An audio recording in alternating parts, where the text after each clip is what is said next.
Hi everyone, this is Jason Zach from Nathaniel. So in this lesson, we are going to look at how you can make your first MIDI recording using any DAW of your choice. However, we are going to use probably the best one out there, which is Reaper, which is the one I use. So I'll give you the steps and you could call it the signal flow, if you will. So what happens with MIDI is let's assume you have the basic way of recording MIDI, which is a keyboard like this. Now, this could be the absolute cheapest keyboard that you could buy, and it could be almost completely busted and destroyed, and maybe it was built in the 80s for all you know. That keyboard would also send MIDI, and it would work well. It will send its signal to the computer. So what this basically means is you're not really relying on audio quality in order to get a great sound. You're relying on the computer's ability to get a sound for you. And back in the day, my first experience with MIDI was when I went to a very, very old studio which didn't even have a keyboard. I just took my keyboard, which was a Cog Triton LE, if I remember at the time, and I played my Cog Triton LE patches and it sounded pretty okay. But then I saw that this producer had a Kurzweil rack, a module which had all these sounds. And then he was showing me with his other controller how he could get it. Then I asked him, I was fascinated. So you get sounds which are not part of the actual keyboard which you have. And can I also access those sounds? And then he's like, of course you can. So then I used his module, and then I had no clue about the magic which that individual did. I don't know what cables he used, but now in hindsight, I figured that all the data that I was playing, if you want to call it data for want of a better word, because that is what MIDI is. It's musical information digital interchange. So it's sending data, it's sending what note you played, how loud you played it, did you play multiple notes, and then sending it through cables, digital cables to the computer. So the cables traditionally used to this day are, you have traditional 5-pin DIN MIDI cables, which a lot of you might think are old school, but I use them till this day. They are still a lot more rugged and rock solid than your traditional USB cables. So for most of the keyboards these days, it'll be USB B type connecting to a USB A. Or if you're lucky, you might get a USB B to a USB C with these days modern computers which have a C type input. A lot of manufacturers also would do Bluetooth MIDI. Bluetooth MIDI would basically be wireless MIDI, which is pretty cool. Some manufacturers might do Ethernet MIDI, which is through the Ethernet cables, let's say a Cat6 or Cat5 cable. And some manufacturers who make MIDI controllers like the Native Instruments Complete or the Studio Logic SL88, and you get these huge heavy duty piano feel keyboards which send MIDI to the computer through the cable, through the USB cable. But also, believe it or not, these keyboards get powered by the computer. So the computer sends power to actually power the instrument on.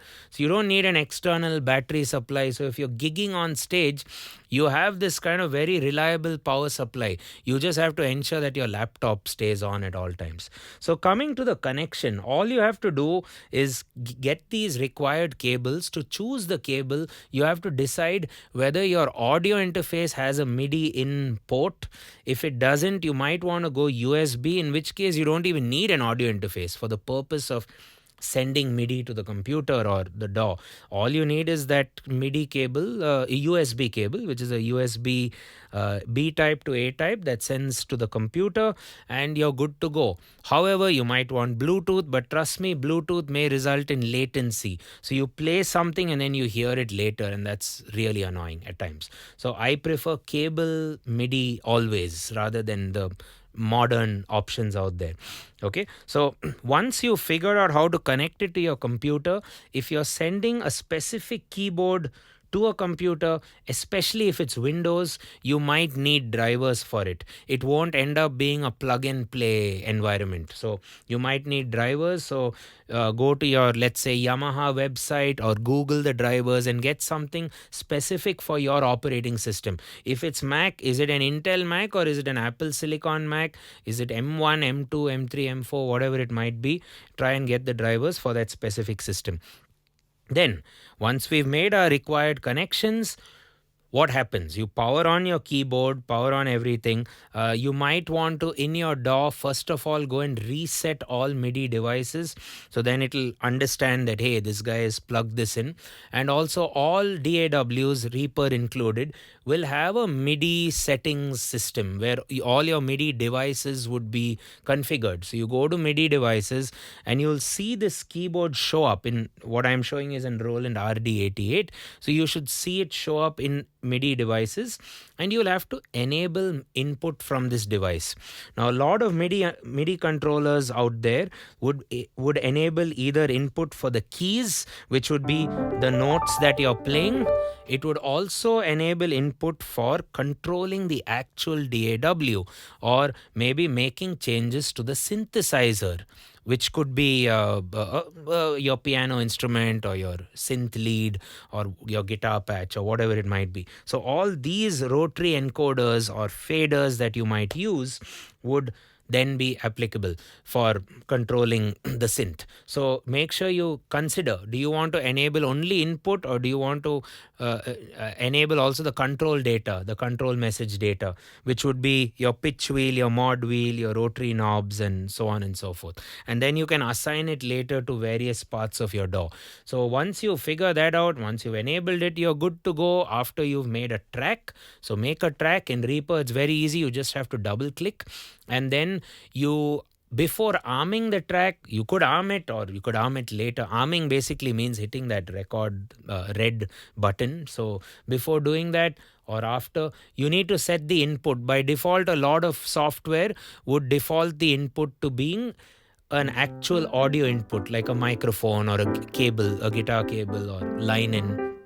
So you'll have to change it to either enable all MIDI inputs, or if that's confusing or complicated or annoying because you might have two keyboards connected at a time, you could enable input from this specific device, which is currently my RD88. This has helped me a lot. Even now with modern technology, I've even figured out how to connect my iPad as a MIDI controller, where another MIDI controller can send Bluetooth MIDI to the iPad, and then the iPad could send MIDI as well as audio directly to the Mac without any cables. If you're interested, I've done a video on our Tech Resources for Musicians playlist on YouTube. Do check that out. Okay, so now we arm it, and yeah, before we record, it's important to set the metronome. Obviously, you're a musician, so you need tempo, and then you need your time signature, your meter, you need your customization of how loud the metronome might be, and then yeah, you just give it a go. Give it a count of 1, 2, 3, 4 or whatever it might be, and then you've done your first MIDI recording. And the good thing about a MIDI recording is you can change it if you've made a mistake, and you don't need a soundproof studio or very well treated acoustics to do MIDI work, because remember, you're just sending data to the computer. So it gives you the audio as good as how that virtual instrument is. So just keep that in mind. You can do a lot of production work without even having a great room or a soundproof room. So have fun with MIDI. And a commonly asked question by students is, they'll say, sir, should I buy a MIDI controller in order to record MIDI?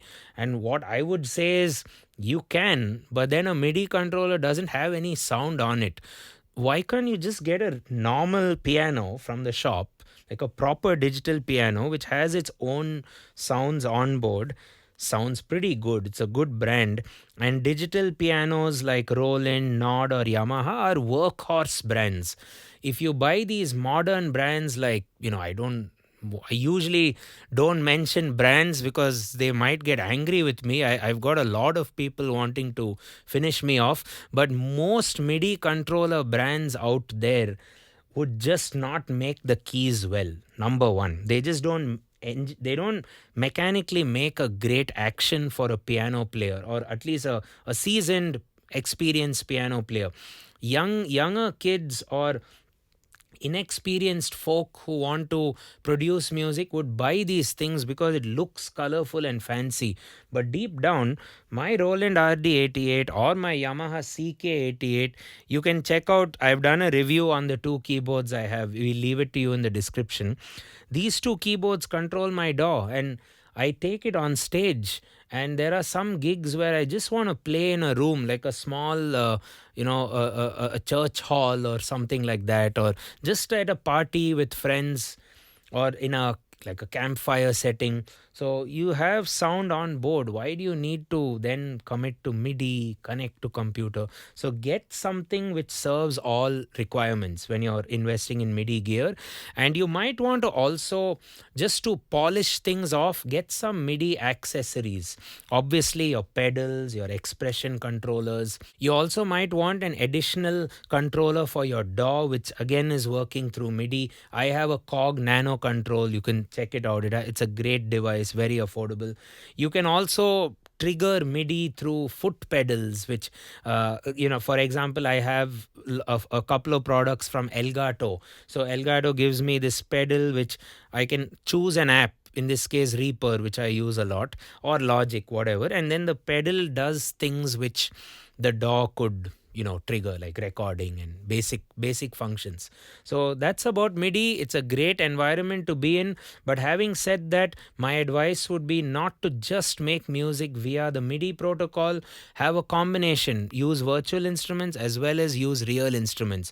The other ethical debates would be, I have MIDI for everything. I have a MIDI for a trumpet or an orchestra or even a guitar. So you have to know where to draw the line, because if you use MIDI programming, or as they call it, arrangement for, let's say, drums, and you have a friend who's actually a really good drummer, I would choose the friend any day, or even an average drummer over the world's best MIDI drum tool available. I would just go with a regular drummer.